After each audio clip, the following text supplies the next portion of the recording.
제13장. 유월절 전에 예수께서 자기가 세상을 떠나 아버지께로 돌아가실 때가 이른 줄 아시고 세상에 있는 자기 사람들을 사랑하시되 끝까지 사랑하시니라. 마귀가 벌써 시몬의 아들 가룟 유다의 마음에 예수를 팔려는 생각을 넣었더라. 저녁 먹는 중 예수는 아버지께서 모든 것을 자기 손에 맡기신 것과 또 자기가 하나님께로부터 오셨다가 하나님께로 돌아가실 것을 아시고 저녁 잡수시던 자리에서 일어나 겉옷을 벗고 수건을 가져다가 허리에 두르시고 이에 게야의 물을 떠서 제자들의 발을 씻으시고 그 두르신 수건으로 닦기를 시작하여 시몬 베드로에게 이르시니 베드로가 이르되 주여, 주께서 내 발을 씻으시나이까? 내가 하는 것을 네가 지금은 알지 못하나 이후에는 알리라. 내 발을 절대로 씻지 못하시리이다. 내가 너를 씻어주지 아니하면 네가 나와 상관이 없느니라. 주여, 내 발뿐 아니라 손과 머리도 씻어주옵소서. 이미 목욕한 자는 발밖에 씻을 필요가 없느니라. 온 몸이 깨끗하니라. 너희가 깨끗하나 다는 아니니라. 이는 자기를 팔자가 누구인지 아심이라. 그러므로 다는 깨끗하지 아니하다 하시니라. 그들의 발을 씻으신 후에 옷을 입으시고 다시 앉아 그들에게 이르시되 내가 너희에게 행한 것을 너희가 아느냐? 너희가 나를 선생이라 또는 주라 하니 너희 말이 옳도다. 내가 그러하다. 내가 주와 또는 선생이 되어 너희 발을 씻었으니 너희도 서로 발을 씻어주는 것이 옳으니라. 내가 너희에게 행한 것 같이 너희도 행하게 하려 하여 본을 보였노라. 내가 진실로 진실로 너희에게 이르노니 종이 주인보다 크지 못하고 보냄을 받은 자가 보낸 자보다 크지 못하나니 너희가 이것을 알고 행하면 복이 있으리라. 내가 너희 모두를 가리켜 말하는 것이 아니니라. 나는 내가 택한 자들이 누구인지 알미라. 그러나 내 떡을 먹는 자가 내게 발꿈치를 들었다 한 성경을 응하게 하려 하는 것이니라. 지금부터 일이 일어나기 전에 미리 너희에게 일러두면 일이 일어날 때 내가 그인 줄 너희가 믿게 하려 함이로라. 내가 진실로 진실로 너희에게 이르노니 내가 보낸 자를 영접하는 자는 나를 영접하는 것이요 나를 영접하는 자는 나를 보내신 이를 영접하는 것이니라. 예수께서 이 말씀을 하시고 심령이 괴로워 증언하여 이르시되 내가 진실로 진실로 너희에게 이르노니 너희 중 하나가 나를 팔리라. 제자들이 서로 보며 누구에게 대하여 말씀하시는지 의심하더라. 예수의 제자 중 하나 곧 그가 사랑하시는 자가 예수의 품에 의지하여 누웠는지라.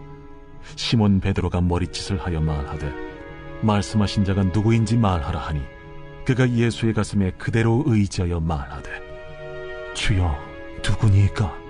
내가 떡 한 조각을 적셔다 주는 자가 그니라 하시고 곧 한 조각을 적셔서 가룟 시몬의 아들 유다에게 주시니 조각을 받은 후 곧 사탄이 그 속에 들어간지라.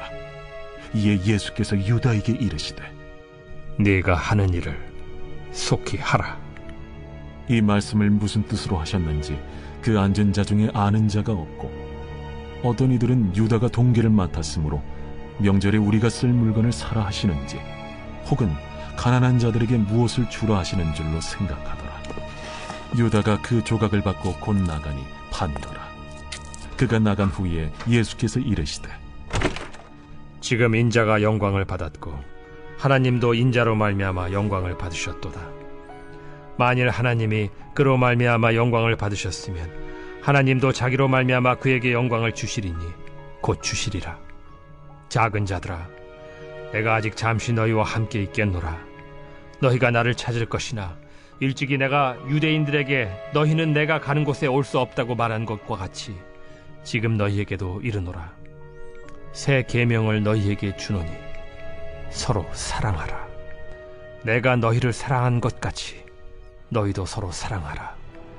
너희가 서로 사랑하면 이로써 모든 사람이 너희가 내 제자인 줄 알리라.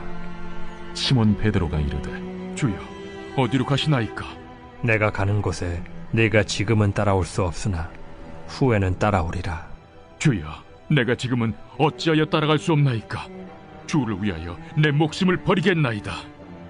네가 나를 위하여 내 목숨을 버리겠느냐? 내가 진실로 진실로 네게 이르노니 닭 울기 전에 내가 3번 나를 부인하리라.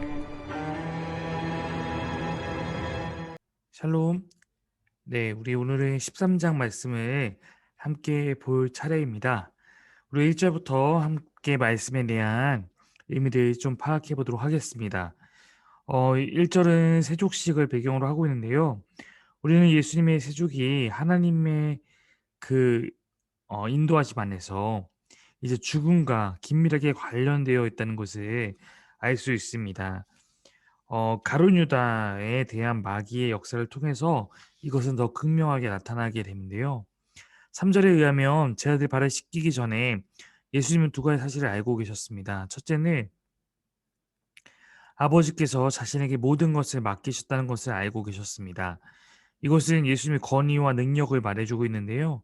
마귀가 계략을 꾸미고 있지만 예수님은 그 모든 계략을 이길 능력이 있으신 분입니다. 예수님은 하나님의 구원 계획을 완성하시는 분이거든요. 또한 아버지께로 돌아갈 때가 되었음을 알고 계셨습니다. 예수님의 그 죽음은 1절에 예수님 기원과 함께 암시되어 있습니다. 3절부터 보면 일반적으로 세족식은 식사 전에 이루어집니다. 그런데 예수님은 저녁 먹는 중에 세족식을 시행합니다. 그때 베드로가 예수님의 세족식을 만류합니다. 자신의 발을 씻지 못할 것이라 하죠.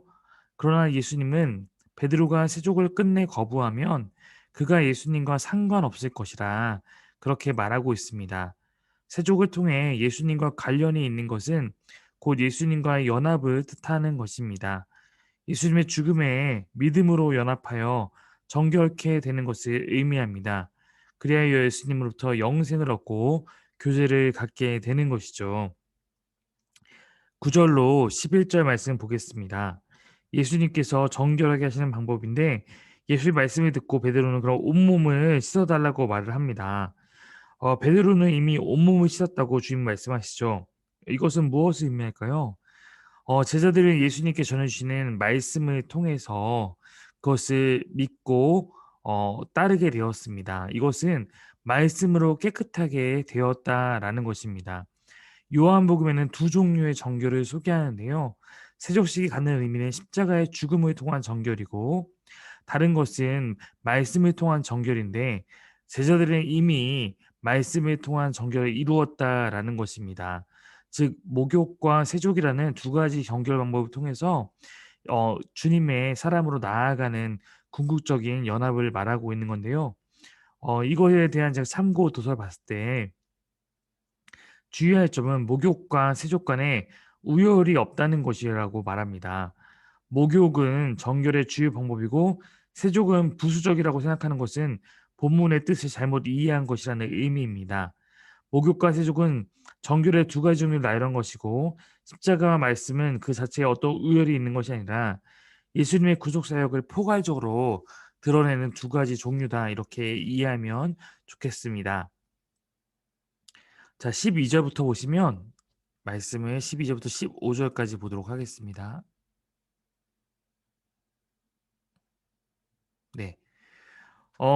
발을 씻는 것을 마치신 후에 이제 의미를 설명하시는데요. 겸손과 섬김이 여기서 주요한 주제입니다. 예수님은 선생이고 혹은 주로서 제자들에게 나타나셨습니다.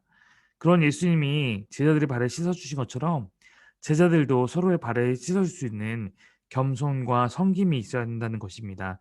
즉 예수님의 모습이 모범으로 사용되고 있었던 것입니다. 16절과 10절 보면 제자들의 위치에 말씀하시는데 주인이신 예수님께서 겸손하게 섬기셨다면 종은 어떻게 해야 할지 반문하고 있는 것이죠. 예수님은 이렇게 자신을 따라서 겸손하게 섬기는 자는 복되다라고 말하고 있습니다. 18절부터 20절 보면 본 단락은 유다의 배신과 예수님의 죽음을 암시하고 있는데요. 이것은 성경을 성취하는 것입니다. 예수님은 끝까지 그 상황에서도 제자들의 믿음을 생각하시는 부분이 19절에 나타나고 있는데요. 예수님은 유다의 배신과 또한 예수님 자신의 죽음이 일어났을 때 제자들이 두려워하여서 흩어질 것을 염려하고 있습니다. 제자들의 믿음이 약해지지 않고 예수께서 부활하여 다시 돌아올 때까지 믿음을 지키도록 격려하고 계신 것입니다. 21절부터 그 이후의 말씀을 보도록 하겠습니다. 21절부터 보겠습니다. 네. 제자들의 배신을 분명하게 가르치고 계신데요. 예수님은 앞단합보다 더 분명하게 자신의 제자 중 하나가 배반할 것을 말하고 있습니다. 근데요, 예수님이 말씀하셨음에도 불구하고 제자들은 이 의미를 깨닫지 못합니다. 예수님은 자신의 죽음과 제자들의 배신 때문에 심히 괴로우셨으나 제자들은 예수님의 그러한 고통을 잘 알아채지 못하고 이상한 소리만 하고 있는 것이죠. 이러한 예수님의 고통을 알아주는 제자가 아무도 없었다는 것은 예수님께서 굉장히 외로운 길을 가고 계심을 우리는 알 수 있습니다.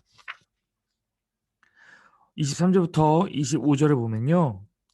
요한복음 전체에서 예수님을 사랑하시는 제자라는 표현이 여기에 처음으로 등장합니다. 바로 이 사랑하는 제자가 요한복음의 저자라고 밝히고 있죠. 이 제자는 예수님의 중요한 사건의 증인으로 나타나게 됩니다. 또한 예수님과 그의 사랑하신 제자는 친구 개념으로 연결되기도 합니다. 요한복음에서 친구는 예수님이 사랑하시는 자이기 때문이죠. 사도 요한은 요한복음 저자인데 자신은 예수님 십자가 사랑을 경험한 그의 친구이자 이 복음의 증언자로 그렇게 요한복음 내에서 자신을 밝히고 있습니다. 예수님이 유다가 배신할 것을 더 분명하게 지목한 장면이 26절부터 나타납니다. 가룟 유다라는 것은 그리웃 사람이라는 뜻입니다. 이 지역은 남부 유대 땅 지역을 의미하는 것입니다. 요한복음은 다른 복음서보다 유다의 정체를 철저하게 밝히는데 그것은 유다의 배신과 예수님의 죽음에 대한 역사성을 높게 말해주고 있습니다. 제자들은 예수님의 지목을 보고서도 도무지 이해하지 못하고 있습니다. 제자들의 추측은 매우 일반적인 건데요. 재정을 맡은 유다에게 두 가지 중 하나의 말씀을 하는 줄 알았다고 말합니다. 유월절을 위한 말씀, 물건을 사라고 말씀하신 것이다. 혹은 가난한 자를 구제하라고 말한 것으로 이해하고 있는데요. 이는 예수님의 공동체가 가난한 자를 돕는 일에 늘 신경 써왔던 것을 보여주는 것입니다. 그러나 유다는 가난한 자를 위한 구제 헌금을 종종 훔쳤다고 하는데 그는 겉으로는 가난한 자를 생각하는 것처럼 말하지만 실제로는 탐욕이 가득한 사람이었던 것입니다. 30절에서 가룟 유다가 예수님의 예수님을 팔려고 이 장소를 뛰어나간 것을 밤이라고 시간으로 보여주고 있는 것은 요한복음에서 가룟 유다는 어둠의 권세자인 사탄의 지배를 받고 있다는 뜻입니다. 예수님에 대해서 도무지 어떤 영적인 지식도 가지지 못하는 영적 무지 또한 나타내고 있습니다. 그에게는 예수님이 함께하고 있지만 함께하지 않는 것이며 그는 결국 아무것도 얻지 못하게 될 것입니다. 마지막 31절부터 33절 부분부터 보겠습니다. 예수님의 죽음은 예수님이 하나님을 영화롭게 하는 것이며 동시에 하나님이 예수님을 영화롭게 하는 것입니다. 요한복음에서는 독특하게 예수님의 죽음에 대해서 들리우다라는 표식으로 표현을 하게 될 텐데요. 이는 예수님의 십자가 죽음을 높아짐과 영광으로서 묘사하고 있는 것입니다. 예수님은 새 계명을 주시는 분인데요. 예수님이 새 이스라엘인 제자들 공동체에게 새 계명을 주시는 것이 34절부터 나타나고 있습니다. 예수님은 다른 마태복음과 마가복음에서는 내 이웃을 사랑하라고 말씀하셨는데 요한복음에서는 서로 사랑하라라고 나와 있습니다. 어, 이 사랑의 명령이 왜 새 계명인가? 레위기에서 이미 이웃 사랑에 대한 명령을 주님이 가르쳐 줬기 때문에 이는 옛 계명과 연속선상 안에 있는 것입니다. 그러나 이 사랑의 계명은 예수 그리스도 안에서 완성되고 재해석됨으로 새 계명으로 주어지고 있는 것입니다. 예수님의 제자들은 내가 너희를 사랑한 것과 같이 사랑하라는 명령을 받게 됩니다. 이것은 제자들의 정체성과 직결됩니다. 계명을 지키는 삶을 통해서 자신의 정체성을 드러내야 하는 것입니다. 36절부터 38절 보면 시몬 베드로가 예수님이 가시는 곳에 따라가고자 말합니다. 그러나 예수님은 나중에는 따라오겠지만 지금은 따라올 수 없다고 말씀하십니다. 베드로는 목숨을 걸고 예수를 따라가겠다고 다시 한번 말하는데요. 이에 예수님은 베드로가 배신할 것을 예언합니다. 요한복음 전체에서 부인하다라는 동사는 4번 사용되는데 베드로가 예수님 부인할 때 3번 사용되고 나머지 한 번은 세례 요한이 자신이 그리스도가 아니라고 부인하는 데 사용됩니다. 베드로는 유대인의 위협 때문에 예수 그리스도를 부인했지만 반면 세례 요한은 자신이 그리스도로 알려지는 것을 거부하며 겸손하게 자신을 낮춥니다. 따라서 요한복음에서 부인하다라는 의미는 제자도입니다. 진정한 그리스도의 제자는 자신을 부인하고요. 반면 예수님 배신한 것은 예수님을 부인하는 것입니다. 예수님을 부인하며 자기 자신을 추구하는 자는 제자가 아닙니다. 그래서 베드로는 제자의 모습을 잃었으나 다시 예수님에서 제자로 살아가면서 끝내 자기를 부인하는 자가 된다는 것이 너무나 중요한 말씀의 포인트입니다. 사랑하는 여러분, 저는 이 말씀의 부분을 굉장히 좋아하는데요. 왜냐면 예수님께서 마지막으로 우리에게 부탁하신 것이 서로 사랑하는 것이기 때문에 그렇습니다. 사랑은 참 알면서도 어렵고 어, 어쩌면 가장 어려운 일지도 모르겠지만 우리가 그리스도의 제자이기 때문에 그리스도께서 우리 사랑하신 그 사랑을 기억하면 그래도 우리가 인간들이 할 수 있는 우리의 기본적인 연약한 사랑을 넘어서 조금 더 깊은 사랑을 할 수 있지 않을까 생각합니다. 그래서 우리가 주님이 우리 사랑하셨기 때문에 또한 우리가 주님을 사랑하기 때문에 다른 사람의 삶에 좀 더 관심을 갖고 내가 할 수 있는 것들로 섬기며 겸손하게 섬기며 나아가는 그 주님의 모습을 닮아가는 일들이 우리 안에 있기를 간절히 바랍니다. 오늘 하루도 여러분 삶 가운데 주님의 흔적이 가득하기를 간절히 바랍니다. 감사합니다.